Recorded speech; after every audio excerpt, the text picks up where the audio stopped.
अस्सलाम वालेकुम स्टूडेंट्स, आज का हमारा टॉपिक है mechanism of transport of gases. आज हम डिस्कस करेंगे कि ऑक्सीजन ये कैसे लंग्स से टिश्यूज़ में ट्रांसपोर्ट होती है और कार्बन डाइऑक्साइड ये टिश्यू से लंग्स में कैसे ट्रांसपोर्ट होती है। तो चलिए स्टार्ट करते हैं, लेकिन चैनल ज़रूर सब्सक्राइब करना है। तो चलिए स्टूडेंट शुरू करते हैं।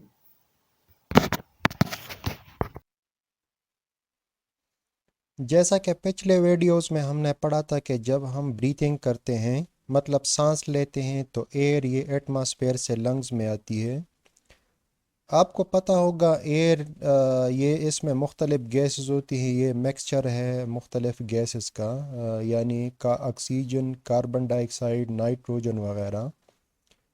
लेकिन इनमें से ऑक्सीजन ये अल्वेओलाई से ब्लड में डिफ्यूज़ हो जाती है और फिर वहाँ से बॉडी के डिफरेंट टिश्यूज़ को ट्रांसपोर्ट होती है। इसी तरह टिश्यूज़ में जो कार्बन डाइऑक्साइड प्रोड्यूस होती है फूड ब्रेकडाउन के दौरान, वो ब्लड के ज़रिए लंग्स में ट्रांसपोर्ट हो जाती है। तो आज हम इन दो गैसेस के बारे में पढ़ेंगे कि कैसे ये लंग्स से टिश्यूज़ में और टिश्यूज़ से लंग्स में ट्रांसपोर्ट होते हैं।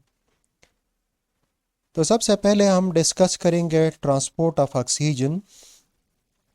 तो स्टूडेंट्स, जब हम सांस लेते हैं तो एयर ये लंग्स या अल्वेओलाई में आती है।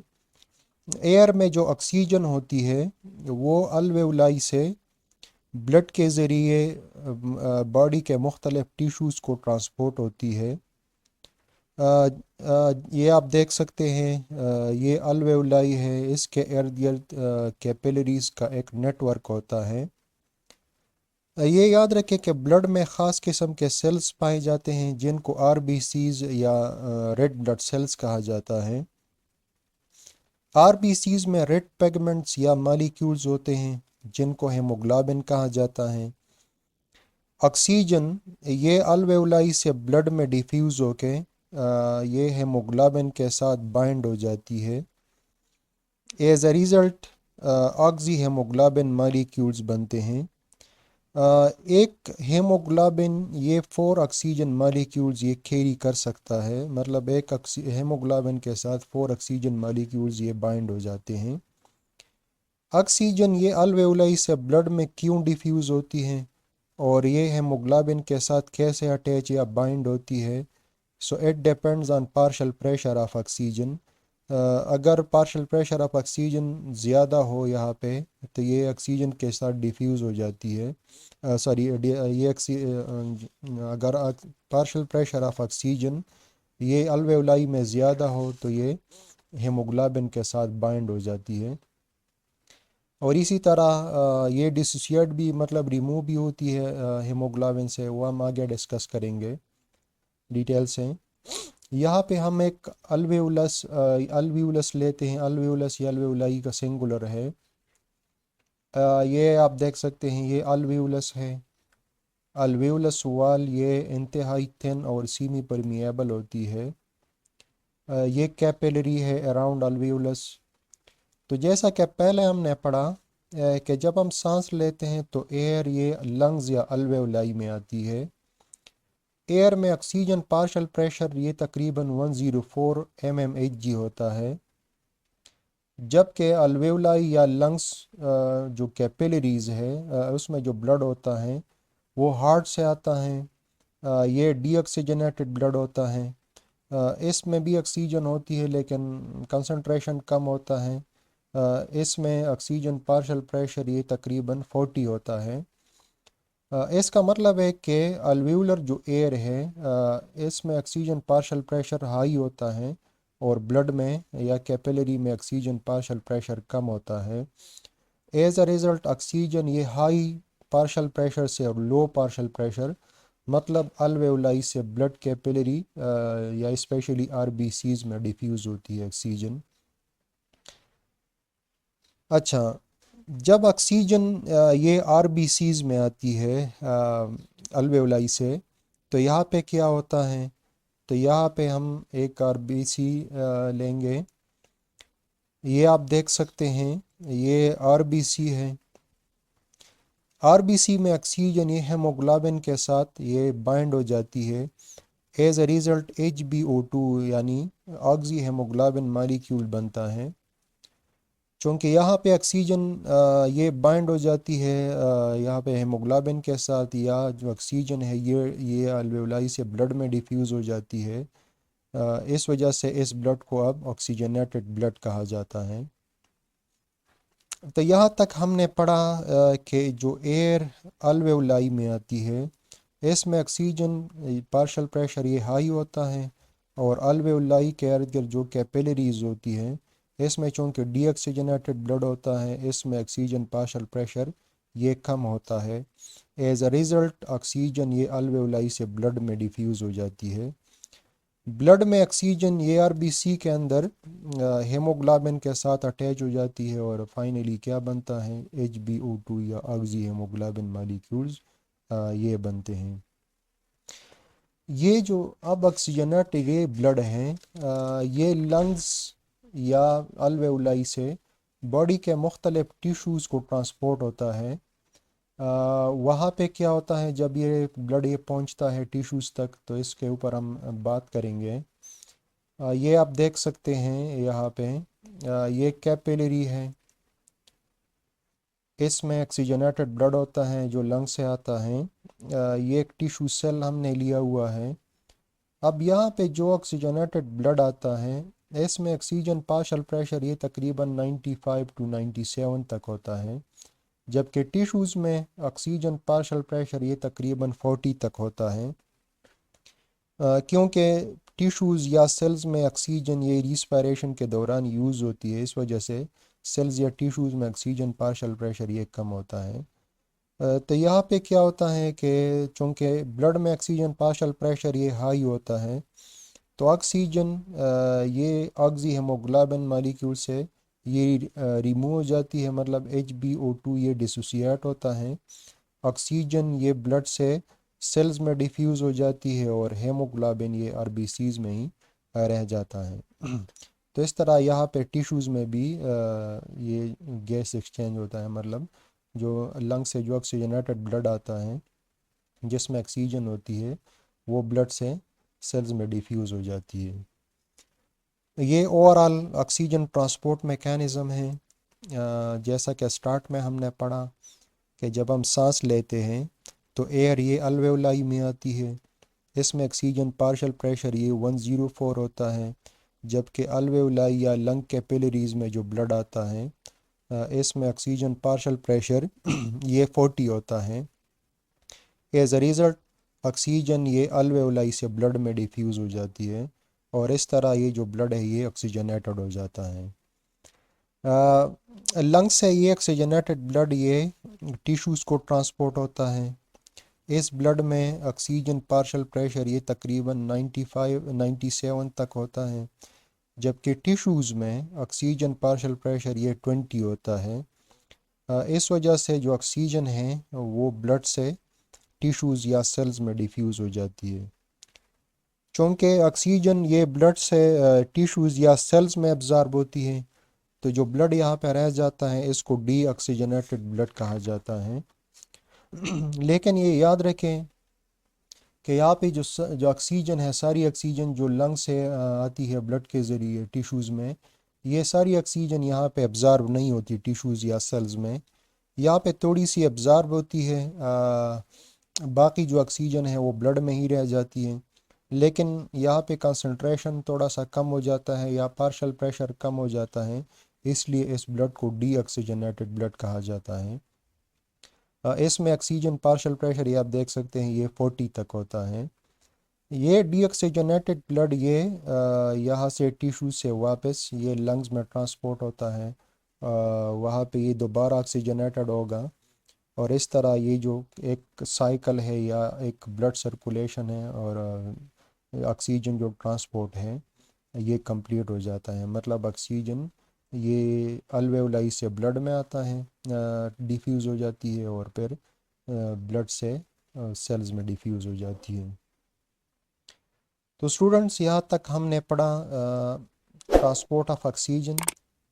नेक्स्ट हम पढ़ेंगे ट्रांसपोर्ट ऑफ कार्बन डाइऑक्साइड, मतलब जो सेल्स में कार्बन डाइऑक्साइड बनती है वो कैसे ट्रांसपोर्ट होती है लंग्स या अल्वेओलाई को। तो कार्बन डाइऑक्साइड ये बॉडी टिश्यूज से लंग्स में ट्रांसपोर्ट होती है। सेल्स में कार्बन डाइऑक्साइड ये फूड ब्रेकडाउन ये या रिस्पायरेशन के दौरान बनती है। कार्बन डाइऑक्साइड ये सेल से लंग्स को 3 वेज या 3 फॉर्म्स में ट्रांसपोर्ट हो जाती है, as bicarbonate ions, as carbamino haemoglobin and as dissolved in plasma. तो इन तीनों को स्टेप बाय स्टेप पढ़ेंगे कि कैसे इनके ज़रिए, इन वेज के ज़रिए जो कार्बन डाइऑक्साइड है यह ट्रांसपोर्ट होती है। तो सबसे पहले हम पढ़ेंगे कि कार्बन डाइऑक्साइड ये बाइकार्बोनेट आयन फॉर्म में कैसे ट्रांसपोर्ट होती है फ्रॉम बॉडी टिश्यूज़ या सेल्स टू लंग्स।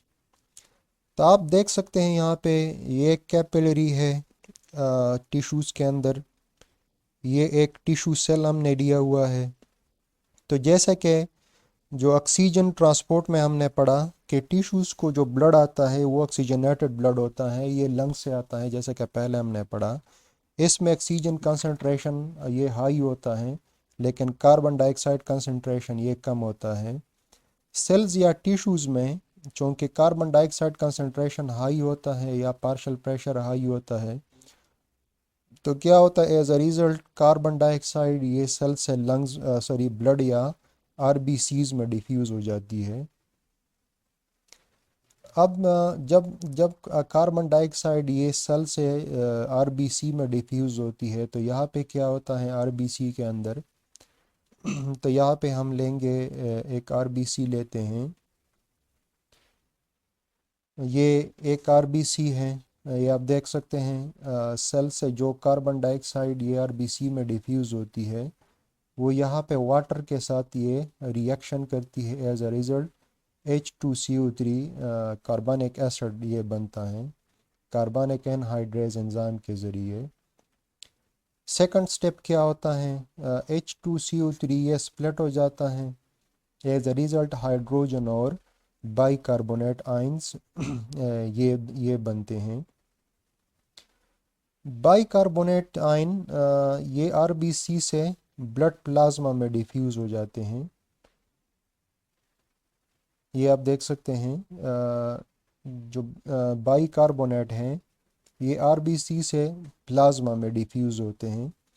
चूँकि बाइकार्बोनेटस पर नेगेटिव चार्ज होता है तो चार्ज बैलेंसिंग के लिए या आयनिक बैलेंसिंग के लिए जो क्लोरीन है वो प्लाज्मा से आरबीसी में एंटर या डिफ्यूज़ होता है। मतलब है कि जब एक बाइकार्बोनेट ये आरबीसी से निकलता है प्लाज्मा में तो प्लाज्मा से एक क्लोरीन ये आरबीसी में डिफ्यूज़ होता है। इस प्रोसेस को या इस फेनामेना को क्लोराइड शिफ्ट्स या हैम्बर्गर फेनामेना भी कहा जाता है। इसी तरह यूं जो कार्बन डाइऑक्साइड है ये आरबी सेल से जो कार्बन डाइऑक्साइड ये डिफ्यूज़ होती है ब्लड में या आरबीसी में वो बाइकार्बोनेट में कन्वर्ट हो जाती है और फिर ये आरबीसी से प्लाज्मा में डिफ्यूज़ हो जाती है। इसके अलावा हाइड्रोजन ये ऑक्सी हेमोग्लोबिन के साथ बाइंड हो जाती है। ऑक्सी हेमोग्लोबिन ये ऑलरेडी ये आरबीसीज में मौजूद होता है, जैसा कि पहले हमने ऑक्सीजन ट्रांसपोर्ट में पढ़ा कि जो ब्लड आता है ऑक्सीजनेटेड ब्लड ये टिश्यूज़ में इसमें ऑलरेडी ऑक्सी हेमोग्लोबिन मालिक्यूल्स होते हैं। तो यहाँ पे आरबीसी के अंदर जो हाइड्रोजन बनता है वो रिएक्शन करता है HbO2 ऑक्सी हेमोग्लोबिन के साथ, as a result HHB haemoglobinic acid molecules बनते हैं और साथ ही ऑक्सीजन रिलीज़ होती है। ऑक्सीजन ये आरबीसी से या ब्लड से सेल्स में डिफ्यूज़ हो जाती है और सेल्स में HHB या हीमोग्लोबिनिक एसिड ये रह जाता है। तो स्टूडेंट्स आपने यहाँ पे ये एक बहुत इम्पॉर्टेंट है, ये आपने ये याद रखना है कि ब्लड में ये दो चीज़ें बनती हैं इस प्रोसेस में, HCO3 यानी बाइकार्बोनेट और आरबीसी के अंदर क्या होता है HHB हीमोग्लोबिनिक एसिड। ये दो चीज़ें यहाँ पे मौजूद होती है ब्लड में।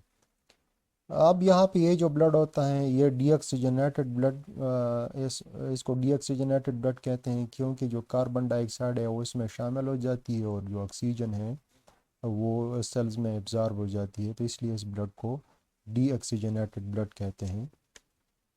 अब ये जो डीऑक्सीजनेटेड ब्लड है ये यहाँ से टिश्यू से यह ट्रांसपोर्ट होता है लंग्स में या अल्वेओलाई में। तो वहाँ पे क्या होगा, जब ये डीऑक्सीजनेटेड ब्लड ये ट्रांसपोर्ट होता है यहाँ से लंग्स में, तो इसको हम देखते हैं। तो ये आप देख सकते हैं यहाँ पे है अगेन हमने कल्व्यूलस लिया हुआ है लंग्स में से, ये कल्व्यूलस है। इसके इर्द गिर्द ये कैपिलरी है अल्वेओलाई या अल्वेओलस के इर्द गिर्द। तो जैसा कि पहले हमने पढ़ा कि लंग्स या अल्वेओलाई में जो डीऑक्सीजनेटेड ब्लड आता है टिश्यू से, इसमें बाइकार्बोनेट और एचएचबी मालिक्यूल्स ये होते हैं। बाइकार्बोनेट ये प्लाज्मा में होते हैं ये मालिक्यूल्स, और जो एचएचबी है ये आरबीसी के अंदर होते हैं। यहाँ भी हम एक आरबीसी लेंगे, ये आप देख सकते हैं। तो यहाँ पे क्या होता है, तो दो तीन मेन इवेंट्स होते हैं यहाँ पे। नंबर वन, जो बाइकार्बोनेट है ये प्लाज्मा से आरबीसी में डिफ्यूज़ हो जाते हैं, और आरबीसी में जो क्लोरीन मौजूद होते हैं ये आरबीसी से निकल के प्लाज्मा में डिफ्यूज़ हो जाते हैं। मतलब टिश्यूज़ में जो हमने प्रोसेस पढ़ा था वो यहाँ पे रिवर्स हो जाता है। वहाँ पे हमने पढ़ा था कि बाइकार्बोनेट ये आरबीसी से प्लाज्मा में और क्लोरीन ये प्लाज्मा से आरबीसी में डिफ्यूज़ हो जाते हैं, जबकि यहाँ पे बाइकार्बोनेट ये आरबीसीज में और क्लोरीन ये प्लाज्मा से और क्लोरीन आरबीसी से प्लाज्मा में डिफ्यूज़ हो जाता है। तो एक ये प्रोसेस होता है, बाइकार्बोनेट ये आरबीसी के अंदर आ जाता है। नंबर दो, अल्वेओलाई से ऑक्सीजन ये ब्लड या आरबीसीज में डिफ्यूज़ हो जाती है। ऑक्सीजन ये एचएचबी या हीमोग्लोबिनिक एसिड के साथ रिएक्शन करती है। As a result oxyhaemoglobin और हाइड्रोजन ये दोनों ये बनते हैं। हाइड्रोजन और बाइकार्बोनेट ये रिएक्शन करके H2CO3 बनाते हैं। H2CO3 एक एंजाइम के ज़रिए स्प्लिट होता है, as a result carbon dioxide और वाटर मॉलिक्यूल्स बनते हैं।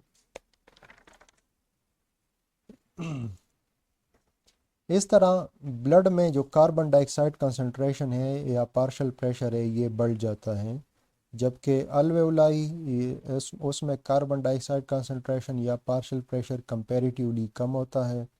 As a result carbon dioxide ये ब्लड से अल्वेओलाई में डिफ्यूज़ हो जाती है, और फिर हम इसको थ्रू एक्सपायरेशन लंग से बाहर निकालते हैं। तो यहाँ तक ये यहाँ पे हमने पढ़ा लंग्स में क्या होता है, जो डीऑक्सीजनेटेड ब्लड ये टिश्यू से आता है लंग्स में।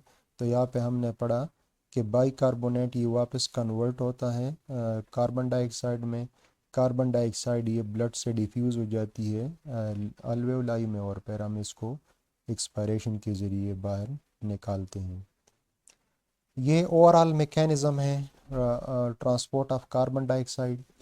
तो जैसा कि पहले हमने पढ़ा कि सेल्स में जो कार्बन डाइऑक्साइड बनती है वो ब्लड में डिफ्यूज़ हो जाती है, क्योंकि सेल या टिश्यू में कार्बन डाइऑक्साइड पार्शियल प्रेशर ये तकरीबन 45 होता है, जबकि ब्लड में तकरीबन ये 40 होता है। ये कार्बन डाइऑक्साइड जैसा कि पहले हमने पढ़ा ये बाइकार्बोनेट में कन्वर्ट हो जाती है। बाइकार्बोनेट ये ब्लड के ज़रिए लंग्स में ये मालिक्यूल्स पहुंचते हैं, वहाँ पे बाइकार्बोनेट ये वापस कार्बन डाइऑक्साइड में कन्वर्ट होते हैं। चूँकि लंग कैपिलरी में कार्बन डाइऑक्साइड पार्शियल प्रेशर ये 45 होता है, और अल्वेओलाई में जो एयर आती है इसमें कार्बन डाइऑक्साइड पार्शियल प्रेशर ये 40 होता है। इस वजह से कार्बन डाइऑक्साइड ये ब्लड से अल्वेओलाई में डिफ्यूज़ होती है। तो स्टूडेंट्स यहाँ तक हमने पढ़ा ट्रांसपोर्ट ऑफ ऑक्सीजन और ट्रांसपोर्ट ऑफ कार्बन डाइऑक्साइड के बारे में। एक्चुअली ये दोनों जो गैसेस है एट द सेम टाइम ये ट्रांसपोर्ट होते हैं। लंग्स से ये बॉडी टिश्यूज़ में या बॉडी टिश्यूज़ से लंग्स में ट्रांसपोर्ट होते हैं। तो ये ओवरऑल आप देख सकते हैं गैशियस जो एक्सचेंज प्रोसेस है ये हैं। जब हम सांस लेते हैं तो एयर ये लंग्स या अल्वेओलाई में आती है। इस एयर में ऑक्सीजन जो पार्शियल प्रेशर है ये 104, जबकि कार्बन डाइऑक्साइड पार्शियल प्रेशर ये 40 होता है। इस दौरान टिश्यू से जो डीऑक्सीजनेटेड ब्लड आता है लंग्स में, इसमें ऑक्सीजन पार्शियल प्रेशर 40, जबकि जो कार्बन डाइऑक्साइड पार्शियल प्रेशर है ये 45 होता है। एज अ रिज़ल्ट ऑक्सीजन ये अल्वेओलाई से ब्लड में और कार्बन डाइऑक्साइड ये ब्लड से अल्वेओलाई में डिफ्यूज़ हो जाती है। इस तरह जो ऑक्सीजनेटेड ब्लड ये यहाँ पे जो ब्लड है ये ऑक्सीजनेटेड ब्लड हो जाता है। यही ऑक्सीजनेटेड ब्लड ये लंग से बॉडी टिश्यूज़ बॉडी के जो डिफरेंट पार्ट्स है या टिश्यूज़ में ट्रांसपोर्ट होता है। इस ब्लड में ऑक्सीजन जो पार्शियल प्रेशर है ये 97 तक होता है और कार्बन डाइऑक्साइड पार्शियल प्रेशर ये 40 होता है, जबकि टिश्यूज़ या सेल्स में ऑक्सीजन पार्शियल प्रेशर ये 20 और कार्बन डाइऑक्साइड पार्शियल प्रेशर ये 45 होता है। एज अ रिज़ल्ट ऑक्सीजन चूँकि ब्लड में इसका पार्शियल प्रेशर हाई होता है तो ऑक्सीजन ये ब्लड से सेल्स में डिफ्यूज़ हो जाती है और कार्बन डाइऑक्साइड ये सेल से ब्लड में डिफ्यूज़ हो जाती है। और इस तरह ये जो गैशियस एक्सचेंज प्रोसेस है ये कंप्लीट हो जाता है।